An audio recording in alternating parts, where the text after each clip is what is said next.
Guys, कैसे हैं आप? उम्मीद करता हूं कि आप सब खैरियत से होंगे, खुश होंगे और हमारी दुआ है कि आप हमेशा खुश रहें, हंसते और मुस्कुराते रहें।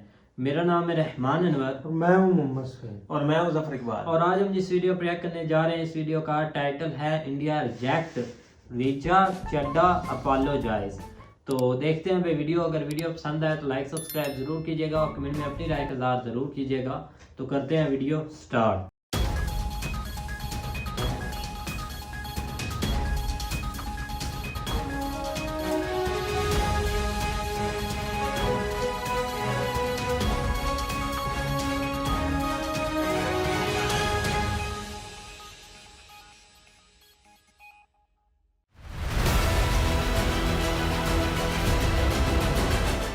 और जाहिर सी बात है, इतने साल हो गए फिल्म इंडस्ट्री में, अब एक डेस्परेशन है और हो जाता है बिकॉज फिल्म लाइन एक बहुत अनसर्टेन किस्म की लाइन है। नौकरी तो है नहीं यहाँ पे। Yes, nobody buys this nonsense Richa Chadha. किसी को 2 रुपए का इंटरेस्ट नहीं है, ठीक है। आज मुनीर साहब क्या चाहते हैं आप? बोला प्राइम मिनिस्टर साहब ऐसा है कि मेरे पास खबर ये है। और नवाज शरीफ ने उस बंदे को क्या बोला लंदन में? ये बोला कि अगर बीमारी इमरान खान है। जय हिंद दोस्तों, मैं हूं मेजर गौरवारी और आप देख रहे हैं द चाणक्य डायलॉग्स। इस वीडियो को लाइक करिए, हमारे चैनल को सब्सक्राइब करिए, बेल आइकन दबाना बिल्कुल मत भूलिएगा। तो दोस्तों, पिछले 24 घंटे में बहुत कुछ हो गया, बहुत कुछ हो गया। एक ट्विटर हैंडल है जिसने जनरल द्विवेदी कौन है? ये नदन आर्मी कमांडर हैं। जैसे आर्मी में कई सारे कमांड्स हैं, northern command, southern command, eastern command, western command, central command, south western command और आरट्रैक आर्मी ट्रेनिंग कमांड जिसको बोलते हैं, जो शिमला में है। ये सारे कमांड्स हैं। तो बहुत बड़ी चीज होती है। आर्मी कमांडर बहुत सीनियर लेवल पे होता है, बिल्कुल चीफ को रिपोर्ट करते हैं। तो नदन आर्मी कमांडर, जिनके अंडर जम्मू है, कश्मीर है, लद्दाख है, पूरा नॉर्थ का मामला है, उनकी एक प्रेस कॉन्फ्रेंस में किसी ने पूछा कि साहब ये पीओके की बात पूछी, पाकिस्तान ऑक्यूपाइड कश्मीर की।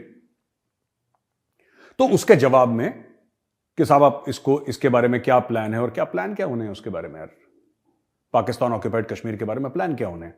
बात सिर्फ इतनी सी थी कि उन्होंने पूछा सवाल जनरल द्विवेदी से और जनरल द्विवेदी ने जवाब दिया कि 1994 के पार्लियामेंट के रेजोल्यूशन हैं। और 1994 के पार्लियामेंट के रेजोल्यूशन ये कहते हैं कि साहब ये जो टेरिटरी है, राइट, जिसको पाकिस्तानी आजाद कश्मीर बोलते हैं, जिसको हम पाकिस्तान ऑक्यूपाइड कश्मीर बोलते हैं, और गिलगिट बाल्टिस्तान, ये पूरा का पूरा भारत का अभिन्न अंग है। कहानी खत्म हो गई। तो साहब क्या इसके बारे में क्या करेंगे? सरकार का हुक्म होगा तो हम एक्शन लेंगे वहां पे। और जनरल द्विवेदी कहते भी क्या, कोई भी प्रोफेशनल सोल्जर क्या बोलेगा इसमें? तो जनरल द्विवेदी ने वही बोला जो एक प्रोफेशनल सोल्जर को बोलना चाहिए, और उनकी रेपुटेशन बहुत अच्छी है। देखिए, एक तो army commander level, core commander level पे टॉप का क्रीम जो होती है वही जाती है ऊपर तक। आर्मी की बात कर रहा हूं मैं, इंडियन आर्मी की, ठीक है ना। और वो भी आर्मी कमांडर नदन कमांड, मतलब it's not a small thing, it's a very big thing. तो नदन आर्मी कमांडर ने सिर्फ ये बोला कि हमारे पार्लियामेंट के रेजोल्यूशन है और जब सरकार हुक्म देगी तो हम, देखिए कोई भी डिसिप्लिन सोल्जर यही बोलेगा। और बात है भी, तैयारी भी है इंडियन आर्मी की पूरी। अच्छा, तो किसी ने उस चीज को थोड़ा सा गोल घुमा के एक ट्वीट कर दिया, गोल घुमा के ट्वीट कर दिया। अब इशू ये है कि जो ट्वीट में था, राइट, ये आप देख सकते हैं, वो जनरल द्विवेदी ने कहा नहीं था। उनकी बातों को तोड़ मरोड़ के ट्वीट तैयार करा गया और इस पे रिएक्ट करा ऋचा चड्ढा, जो कि एक्ट्रेस हैं। और मैंने कल टेलीविजन पे भी बोला था, रिपब्लिक पे, कि यार मुझे पता नहीं ऋचा चड्ढा कौन।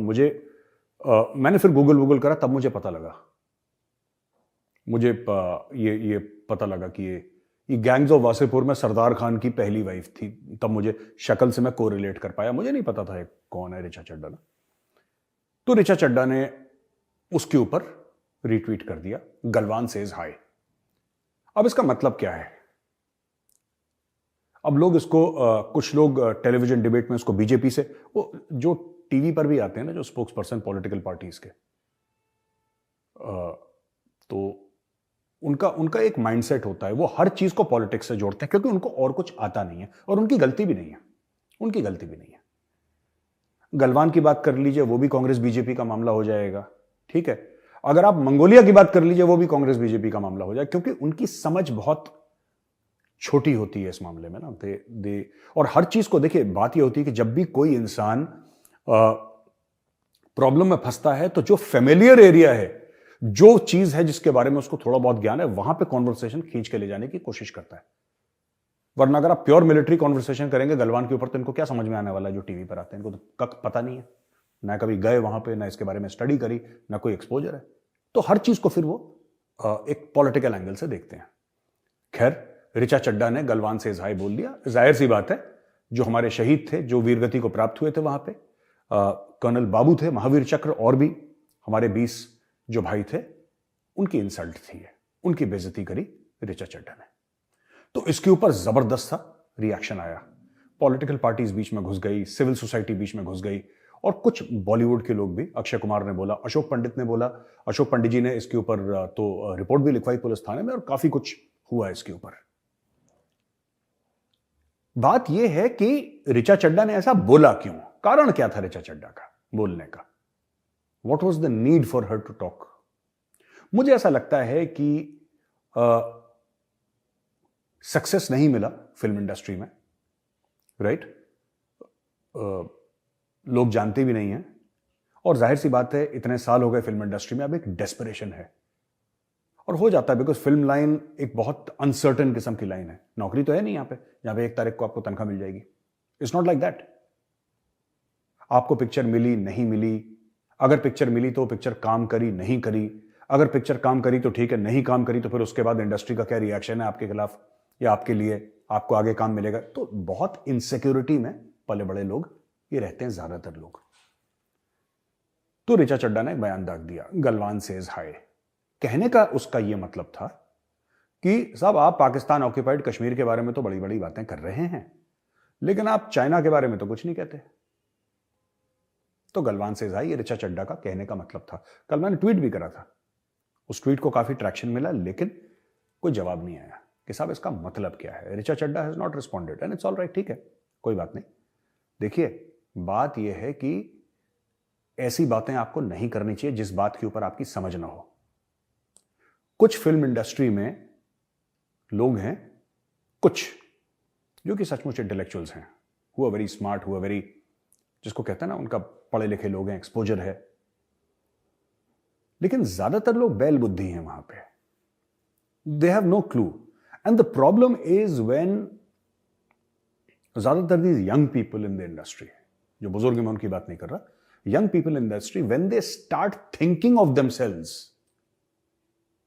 you know, as people who can actually create an opinion, ये अपने कद से ऊपर अपने आप को सोचने लगते हैं कि हम कोई देश में रेवोल्यूशन ला रहे हैं, हम कुछ, आप कुछ नहीं कर रहे, आप कुछ भी नहीं कर रहे। You are of no consequence, I am of no consequence, मैं अपने आप को भी बोल रहा हूं। तो हम सब लोग अपनी हदों में रहें, बोलना है बोलें, लेकिन जो देश का फौजी है, जो आपके लिए जान दे रहा है, उसके खिलाफ क्यों बोलना? What is the requirement? क्योंकि आपकी फिल्म आ रही है, आपको पब्लिसिटी चाहिए, या आपको लग रहा है इंडस्ट्री आपको भूल रही है? आर्मी लो हैंगिंग फ्रूट है इनके लिए। ये हर समय आप देखिएगा पॉलिटिकल पार्टीज को एफर्ट से आर्मी की बेइज्जती कर देते हैं। क्यों? क्योंकि उनको पता है फौज जवाब नहीं देगी, पाकिस्तानी आर्मी तो है नहीं, ये पाकिस्तान आर्मी तो है नहीं। यही चीज अगर इनमें से कोई भी, ऋचा चड्ढा वगैरह कोई भी, अगर ये पाकिस्तान में चीज बोलता है, इनकी सॉफ्टवेयर अपडेट हो चुकी होती है, अभी तक हो चुकी होती। आईएसआई की ब्लैक वीगो आती, गाड़ी उठा के लोग ले जाते हैं और बात कर लेते हैं, मैडम क्या बात है, जरा हमें समझाइए, बहुत क्रांति आ रही है दिल में आपके, हमें भी समझाइए जरा। तो पाकिस्तान में सॉफ्टवेयर अपडेट हो जाता, भारत में ऐसा नहीं हो सकता है, because this is a democracy. यहां पर सिविल सोसाइटी बड़ी स्ट्रांग है। तो आप इंडियन आर्मी को कह सकते हैं कि सर्जिकल स्ट्राइक्स और सर्जिकल स्ट्राइक्स, आप ये कह सकते हैं कि बालाकोट में सिर्फ कुछ कौवे और कुछ कौवे मरे थे, कुछ पेड़ गिरे थे, आप कह सकते हैं। आप आर्मी चीफ को सड़क का गुंडा कह सकते हैं, आप कह सकते हैं, बिल्कुल। तो ये लोग क्या करते हैं, ऋचा चड्ढा जैसे लोग, कि ये कॉन्स्टिट्यूशन का फायदा उठा के, भारत का संविधान का फायदा उठा के, और जो भारत में अभिव्यक्ति की आजादी है, द फ्रीडम ऑफ एक्सप्रेशन, उसका इस्तेमाल करके फालतू की बकवास करते हैं। खैर, ऋचा चड्ढा ने उसकी अपॉलॉजी पेश करी। In case I have heard, it was hardly N apology. Apology जो होती है अनइक्विवोकल होती है। अपॉलॉजी किस तरीके से होती है कि जी मैंने जो काम करा, मैं I feel sorry for that, I am ashamed, और whatever you want to write, आप ये प्रॉपर लिखिए। मेरे नाना 1960s के वॉर में उनको पैर में गोली लगी थी, वो पैराट्रूपर थे, मेरे मामा जी फौज में थे, फौज मेरे खून में है। Don't give us this nonsense, nobody buys this nonsense. Richa Chadha, किसी को 2 रुपए का इंटरेस्ट नहीं है, ठीक है। आज तक तो आपने नहीं बोला कि मेरे नाना जी फौज में थे। कौन सा इंटरव्यू जहां पे आपने बोला है कि I am very proud of being from a फौजी फैमिली? ये सब के सब विक्टिम कार्ड प्ले करने वाले लोग हैं, सब के सब। 2 मिनट में प्रेशर आया, इनका गला सूख जाता है विक्टिम कार्ड प्ले कि नहीं मेरे तो ये, मेरा तो ये, मेरा कुछ नहीं तुम्हारा यार। तुमने आज तक तो बोला नहीं, आज तक तुमने एक्नॉलेज करा है you claim to be from a फौजी family, you wanted to be very smart. अब लोग कह रहे हैं कि मुझे लोग कह रहे हैं मेरे साहब आप भी हैशटैग चलाइए कि you know ban your boycott Fukrey 3 और whatever that movie is, I don't know what, Fukrey 3 और व्हाटएवर इट्स कमिंग आउट। सो आप इसको मतलब यार देखो, मैं ऐसा हैशटैग वैशटैग चलाता नहीं हूं, it is not of my interest. मुझे बुरा लगा, मैंने बोल दिया, ठीक है। लोगों ने केस फाइल करे उसके खिलाफ, let the law take its course. मैं तो कोई नहीं होता, वो कानून करेगा जो भी करेगा, और लोग करेंगे लोगों को। बट देखिए ना, ये सब चीजें यू शुड अवॉइड, जिस बारे में अकल नहीं। I would request all these guys, male and female both, मैं सिर्फ फीमेल्स की बात नहीं कर रहा हूं, मैं मेल और फीमेल की बात कर रहा हूं जो बॉलीवुड में है। ये गुची वर्साचे, आप लोग यहीं तक महदूद रहिए, आप ना ज्यादा दिमाग इस्तेमाल मत करिए, क्योंकि उस कमरे में कोई है नहीं, उस कमरे में कोई रहता नहीं है। Don't use your brain, you stick to branded clothes and smiling and dancing in front of the camera. Do that, don't get into serious stuff. You'll embarrass yourself. Not that you have any shame left, but you'll embarrass yourself. Why do you want to embarrass yourself? ये आप यहीं तक रहिए ना, Fendi, Gucci, वर्साचे, ये यहीं तक। इसके आगे बुद्धि नहीं है, बात मत करो। और ये रेवोल्यूशन लाने की चीजें तो छोड़ ही दो यार, ठीक है। कंफर्टेबली बैठ के एसी के कमरे में ये लोग क्रांति की बात करते हैं, आजादी की बात करते हैं, और वही थके पुराने चेहरे आपको हर जगह दिख जाएंगे। शाहीन बाग से लेकर हर एजिटेशन में वही पुराने चेहरे, क्योंकि काम है नहीं इनके पास।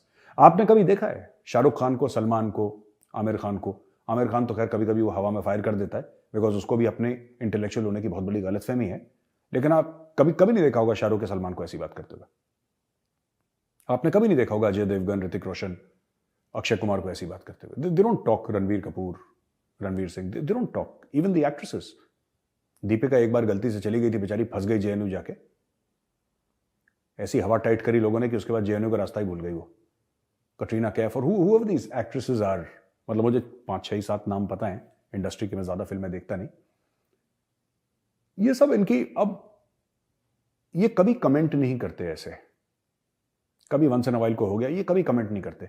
ये जो थके हारे हैं, जो लूजर्स हैं, you know, who have no future in the film industry, who have done absolutely nothing, कभी काम मिल गया तो मिल गया, वो अपने रेलेवेंस के लिए उछलते रहते हैं। तो भैया आपको जो करना है आप करो, ठीक है, आपको जो करना है करो, आपको कोई रोक टोक नहीं है। बट यार प्लीज मेरी रिक्वेस्ट है, फौज को बख्श दो यार, फौज को बख्श दो, हमारे शहीदों को बख्श दो, ठीक है। अच्छा दोस्तों, ये तो बात हुई ऋचा चड्ढा की, और जो ऋचा चड्ढा ने फालतू की बकवास करी थी उसकी। अब पाकिस्तान में जनरल साहिर शमशाद मिर्जा, वो बन गए chairman joint chief of staff committee के, और आसिम मुनीर साहब लेफ्टिनेंट जनरल बन गए आर्मी चीफ पाकिस्तान के। ये खबर तो आप सुन ही चुके होंगे कल। इस खबर के पीछे भी एक खबर है, और मैं आपको अंदर की बात बताता हूं। काफी हिंदुस्तानियों को इसके बारे में पता नहीं है, पाकिस्तानियों को तो खैर पता ही है, उनके ऊपर तो ड्रामा हो ही रहा है, वो तो सर्कस का एक अहम हिस्सा है। हुई बात ये कि जो आसिम मुनीर हैं, आसिम मुनीर इज बेसिकली, ये पहले मिलिट्री इंटेलिजेंस में हुआ करते थे, और ये बाजवा साहब के खास हैं। ये डीजीएमआई थे, डायरेक्टर जनरल मिलिट्री इंटेलिजेंस, बाद में ये डीजीआईएसआई बने, ठीक है। ये आईएसआई के चीफ बने, और जब ये आईएसआई के चीफ बने, इन्होंने इमरान खान से एक मीटिंग की दरखास्त करी कि प्राइम मिनिस्टर साहब, मैं आपसे मिलना चाहता हूं। DG ISI prime minister of Pakistan को रिपोर्ट करता है। लॉयल्टी जाहिर सी बात है आर्मी चीफ के साथ है, क्योंकि इनको वापस तो 2 साल 3 साल के बाद वहीं पे आना है, is to come back. Asim Munir साहब, lieutenant general Asim Munir, DG ISI उस जमाने में, इन्होंने इमरान खान से बोला कि खान साहब उस समय प्राइम मिनिस्टर थे, तो बोला कि जनाब मैं आपसे मिलना चाहता हूं। खान ने बोला आ जाओ। DGISI सामने बैठा, खान इधर बैठा। दुआ सलाम हुई, बोलिए मुनीर साहब क्या चाहते हैं आप? बोला प्राइम मिनिस्टर साहब ऐसा है कि मेरे पास खबर यह है कि आपकी वाइफ जो है बुशरा बीबी, वो करप्ट हैं, वो भ्रष्ट हैं, वो पैसा खा रही हैं, फराह गोगी के थ्रू पैसा खा रही हैं। दोस्तों याद है ना फराह गोगी जो $90,000 का बैग लेके भागी थी और जिसने खान के लिए घड़ियां बेची थी? हमने एक एपिसोड में जो घड़ी चोर की घड़ी जिसने बेची थी, पेन वेन बेची थी बाहर जाके, फराह गोगी, वही Farah Gogi, yes, same lady. तो उसने बोला कि साहब हमारे पास पूरा प्रूफ है, हमारे पास रिकॉर्डिंग है, हमारे पास सब कुछ है कि खान साहब आपकी बीवी, the first lady of Pakistan, जो आपकी वाइफ है, वो चोर है। उसने अरबों रुपए का गबन करा है और आपकी रेपुटेशन खराब हो जाएगी, आपको प्रॉब्लम हो जाएगी, इसलिए ये मेरे पास प्रूफ है और ये सब है, दुनिया भर की चीजें उन्होंने दिखाई खान को। खान का गला सूख गया। अच्छा, उस जमाने में खान तो लाडला हुआ करता था एस्टेब्लिशमेंट का, पाकिस्तानी फौज का लाडला था, क्योंकि पाकिस्तानी फौज ने ही इसको जन्म दिया था। इसकी पैदाइश पाकिस्तानी फौज से है, इमरान खान की। तो इमरान खान का लाडला था, इमरान खान को पकड़ के ले आया और बोला कि हम तुम प्रधानमंत्री बना देंगे, इसको प्रधानमंत्री बना दिया। अब सबके सामने आपने इमरान खान का इस्तेमाल करा नवाज शरीफ को ठिकाने लगाने, उसको निकाल दिया आपने। अब भाई साहब जब इमरान खान प्रधानमंत्री बन गया तो आप उसको निकाल थोड़ा ना सकते हैं कि तुम्हारी बीवी चोर है, वरना लोग कहेंगे फौजियों से कि यार तुम लोग पागल हो, कभी तुम इसको हटाते हो, किसको लगाते हो, फौज की रेपुटेशन खराब हो जाएगी। क्योंकि फौज ने करोड़ों रुपए इस पर लगा दिए थे और जोड़ तोड़ करके किसी तरीके से इसकी सरकार बनाई थी।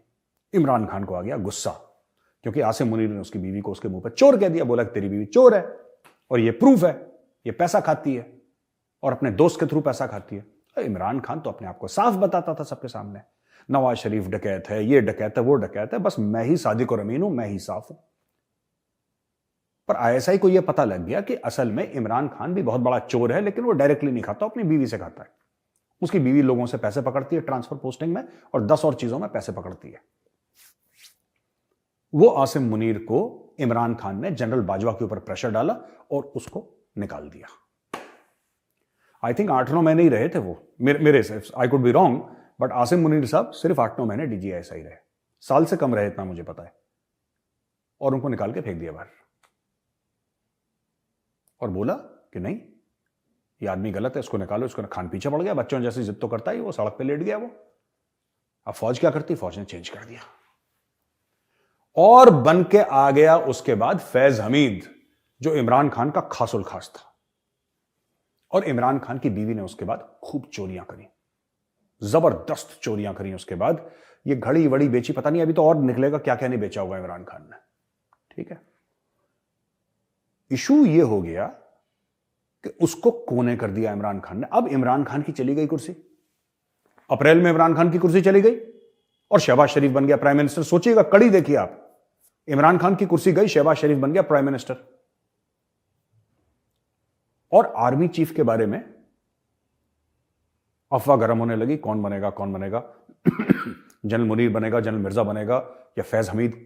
और इमरान खान ने 100 बातें झूठ बोली कि मुझसे बिना पूछे कैसे बना, जबकि इमरान खान आज की तारीख में he is just a common citizen of Pakistan, क्योंकि उसके ऊपर 5 साल का बैन लगा हुआ है, ना वो चुनाव लड़ सकता है, ना कोई सीट अपने लिए वो कर सकता है।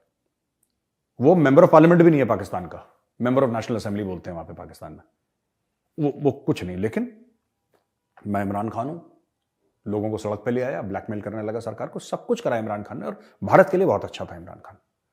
प्रॉब्लम यह हो गई कि नवाज शरीफ ने एक बंदे को बात बोली और नवाज शरीफ ने उस बंदे को क्या बोला लंदन में, यह बोला कि अगर बीमारी इमरान खान है तो उसका इलाज आसिम मुनीर है।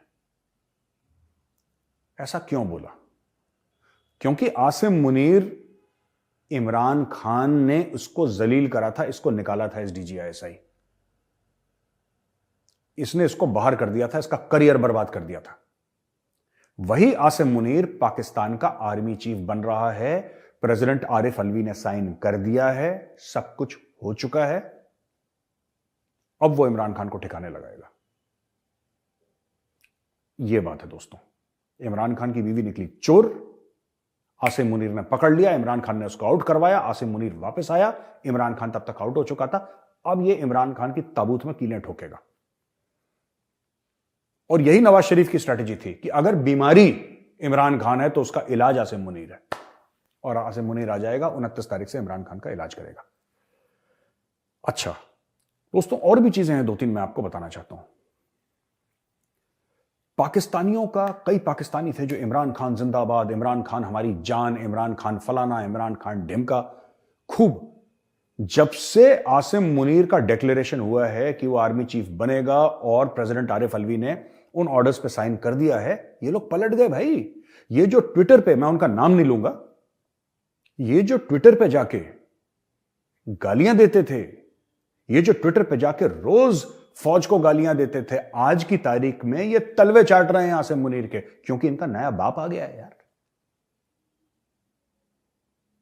इनका नया बाप आ गया है। तो बड़े बड़े लोग जो लंदन में बैठे हैं, उनका नाम नहीं लूंगा, अगर वो सुन रहे हैं और देख रहे हैं, उनको पता है मैं किसके बारे में बात कर रहा हूं। बड़े बड़े मोटी मोटी गर्दनों वाले, मूंछों वाले, जो 4 दिन का शेव नहीं बनाते, है ना, ऐसी दाढ़ी होगी रहती है, वो समझ गया मैं किसकी बात कर रहा हूं। ये लोग, oh Asim Munir is such a professional, Asim Munir is this, Asim Munir is that. यही लोग कह रहे थे फैज हमीद को बनना चाहिए आर्मी चीफ। अब इनका नया बाप आ गया तो इनका गला सूख गया। अब बेटा तुम्हारा बाप ना तुम्हारी क्लास लेगा, सवेरे पीटी करवाएगा तुमसे, रुक जाओ 5 बजे उठ के। अभी होने वाला है देखना पाकिस्तान में, क्योंकि Pakistanis within the system they are very vindictive, they are extremely vindictive people. अपने छोटे छोटे बदले निकालना, 3-5 करना, ये this is our national characteristic. ये होने वाला है पाकिस्तान में, आप देख लीजिएगा, ठीक है। तो दोस्तों ये तो हुई पाकिस्तान की बात। मेरी एक और खबर मैं आपके सामने लेकर आता हूं, और आप जरूर ये सुनिएगा, आपको बड़ी इंटरेस्टिंग लगेगी।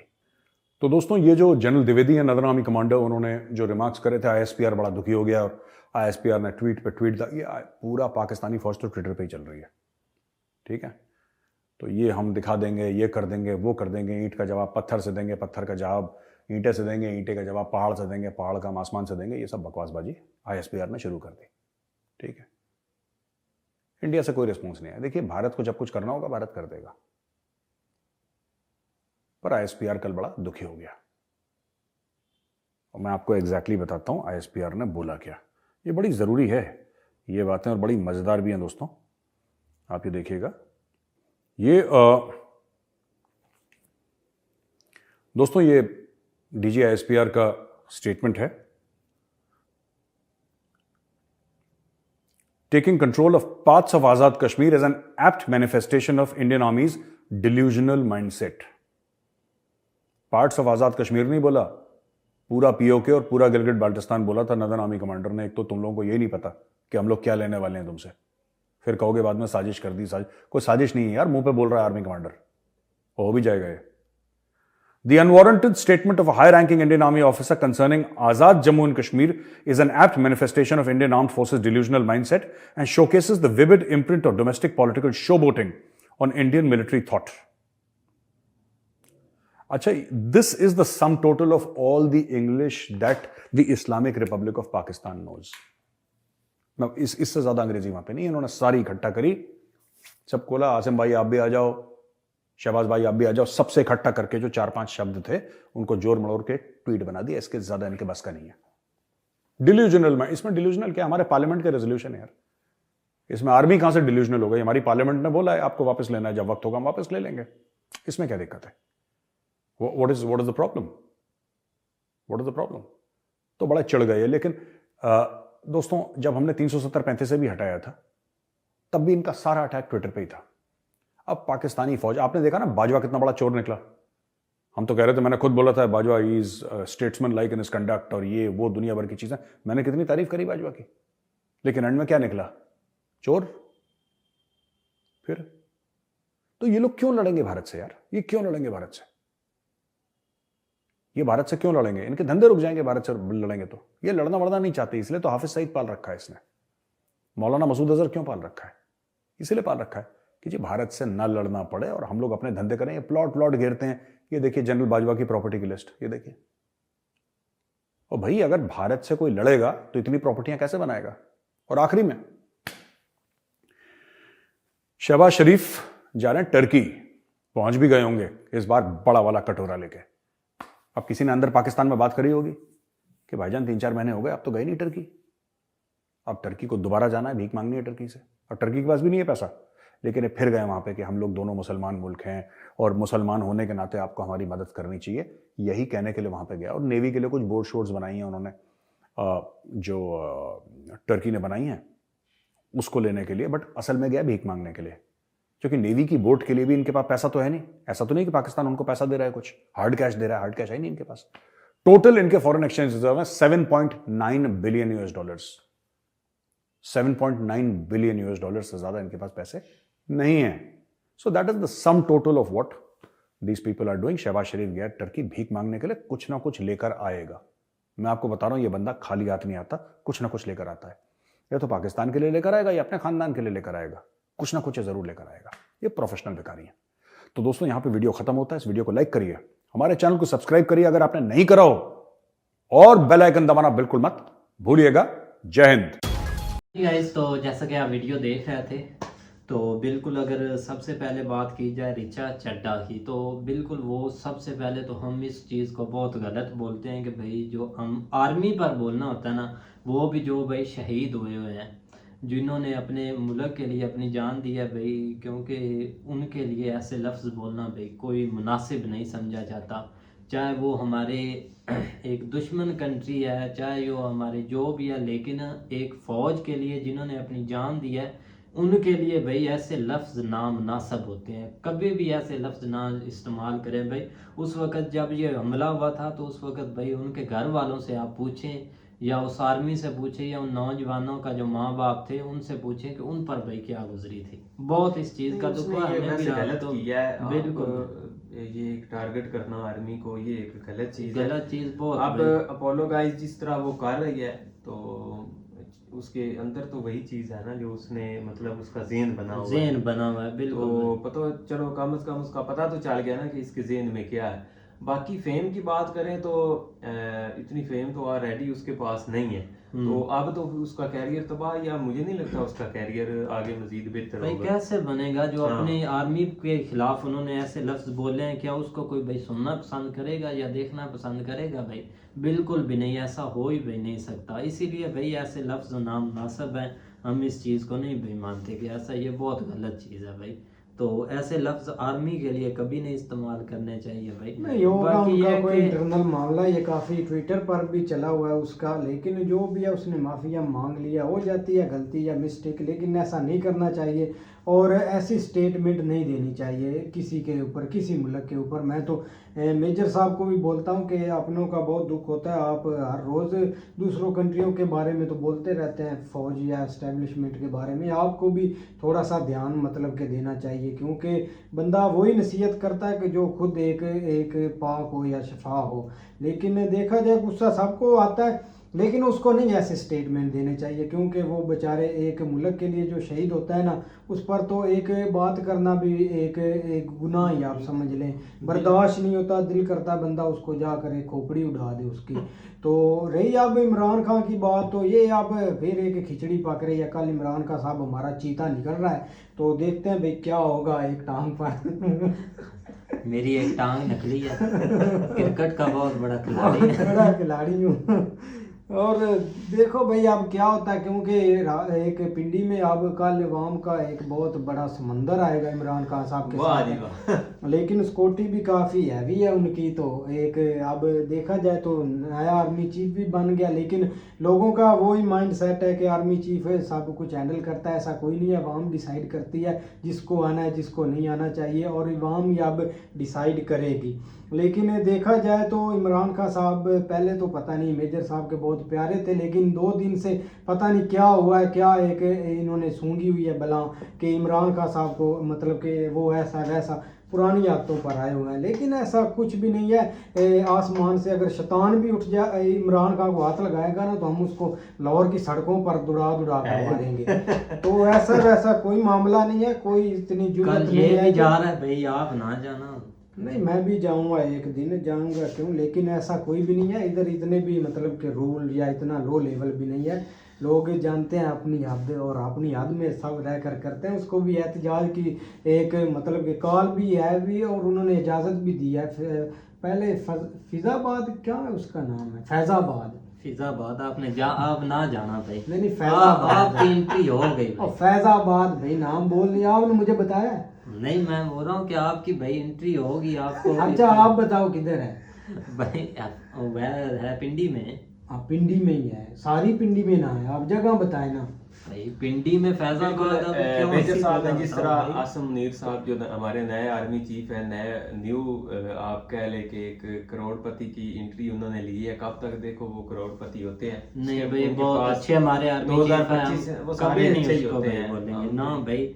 वो एक सैयद जात से हैं भाई, बहुत ऊंची नमाजी जात परहेज़ी है। हैं, नमाजी हाफ़िज़ परहेज़ी कुरान हैं हैं। भाई। इंडिया के कभी गाने भी नहीं सुने भाई उन्होंने, ये भी मैंने उन्होंने- यार हमारे पैसे खाएं, हमें देते हैं उनको पैसे, बिलियन बने ट्रिलियन बने जो भी बने, हमारे पैसे हैं, लोगों को क्या, हमें खबर, लोगों का क्या फिर, क्या लोगों को? हमारे नहीं खा रहे, हमें कुछ नहीं तो लोगों को क्या, आपको कुछ नहीं। खाएं।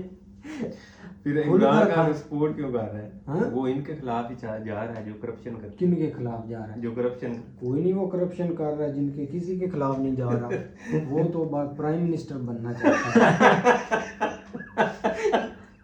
जादू वाली छड़ी पकड़ना, जादू वाली छड़ी, ये करप्शन करे ना, ये वाली छड़ी है वो भाई। उसने कौन सा करप्शन रोक लेना। भाई ये वाली छड़ी है, ऐसे बैठ कर ऊपर से। इन्होंने जो मेरी बात सुनो ना, जो चाइना से इंजीनियर आए हुए थे ना, वो जो बोलते थे चाइना की मिसाल के 1 मंथ में रोड बना देते हैं, इन लोग पाकिस्तानों ने उनको बेईमान बना दिया है। वो भी एक 3-3 साल गुजर गया, अब सी पैक देख लें अभी कंप्लीट हुआ है। तो ऐसे लोग, करप्शन है, खत्म नहीं होगी करप्शन, लेकिन इमरान का अब अपनी सीट पर ही आएंगे। बिल्कुल। मेजर साहब ने जिस तरह मिसाल दी है ना कि आसम मुनीर साहब को इन्होंने निकाला, वो एक करप्शन केस में इनकी जो वाइफ थी इन्वॉल्व थी, तो उधर से नवाज शरीफ ने एक हिंट दिया कि अगर इस बीमारी को ख़त्म करना है तो फिर आप आसम मुनीर को लेके आए। तो मुकाबला सख्त है, आसम मुनीर भी आ रहा है, आ यार गया है। जो भी है ना, और मुनीर इधर आए, से खान साहब भी कल जा रहे हैं। मुनीर आए, शफीक आए, जो भी है, लेकिन नवाज शरीफ नवाज शरीफ पाकिस्तान में नहीं आएगा, ना मरियम आएगी। जो भी है, जो मतलब बोलते हैं ना कि भाई उनका बंदा आ गया है, सब फजूल बातें हैं। नहीं नवाज नवाज जी है। भाई उनको डिप्लोमेटिक जो पासपोर्ट है ना वो इशू हुआ हुआ, वो किसी वक्त भी आ सकते हैं। मैं बोलता हूँ चैलेंज है उनको, वो एक इधर कदम तो रखें। वो लंदन से बेचारे भाग गए इटली में, इटली में फिर उनके मगर एक अवाम पड़ी हुई है। वो पाकिस्तान में कभी नहीं आएंगे, कभी एक हद तक नहीं वो आएंगे। चलो बहरहाल जो भी है, ये एक लास्ट चांस है आप इमरान खान के पास। कल को वो भी जा रहे हैं, आगे नए आर्मी चीफ साहब भी आ गए हैं, तो अब देखें कि कौन जीतता है। एक बड़ा चैलेंज है आसम मुनीर साहब का, तो हम खुद देखना चाहते हैं कि किस तरह मामला जो है ना वो कहाँ तक पहुँचता है। बिल्कुल सिर्फ भाई, इमरान तो- खान की जान ना जाए, हम उसके ऊपर वो बहुत ज़्यादा कॉन्शियस है कि उसको अल्लाह उसकी हिफाजत करे। बाकी ये है कि मुकाबला अगर करना है तो उसके साथ वोटिंग के ज़रिए करें। इस तरह तो मज़ा नहीं ना आना कि जो आपका दुश्मन आपसे ताकतवर हो रहा है तो उसको हम मरवा दें, ये चीज़ बिल्कुल नहीं होनी चाहिए। बाकी इंजॉय करते हैं, कल से स्टार्ट है नया एक फेज, बिल्कुल देखेंगे भाई। कि कौन कहाँ तक पहुँचता है। हाँ, डीजे वाले बाबू गाना चला दो। उम्मीद करते हैं गाइस आपको वीडियो हमने पसंद- डीजे भी नया ले आए हैं। वो वो कौन? डीजे पुराने हो गए। अच्छा। बूढ़े डीजे, उन्होंने एक ना जलसे को वो बोरिंग कर दिया, बोर कर देते थे आवाम को। कल रिमैक्स डीजे आएगा। रिमिक्स चलेगा भाई। वो अच्छा भी उधर से यकीन वो- माने, वो डीजे वाकई जिस वक्त गोली लगी थी वो भी यंग सा लड़का था। डीजे चेंज हो चुके हैं भाई। डीजे चेंज हो गए, उधर से मंगवाए साउथ अफ्रीका से। खैर भाई, उम्मीद करते हैं गाइस आपको वीडियो पसंद आएगी। अगर पसंद आए तो लाइक सब्सक्राइब जरूर कीजिएगा, कमेंट में अपनी राय इज़हार जरूर कीजिएगा। अल्लाह हाफिज। इमरान खान की छड़ी।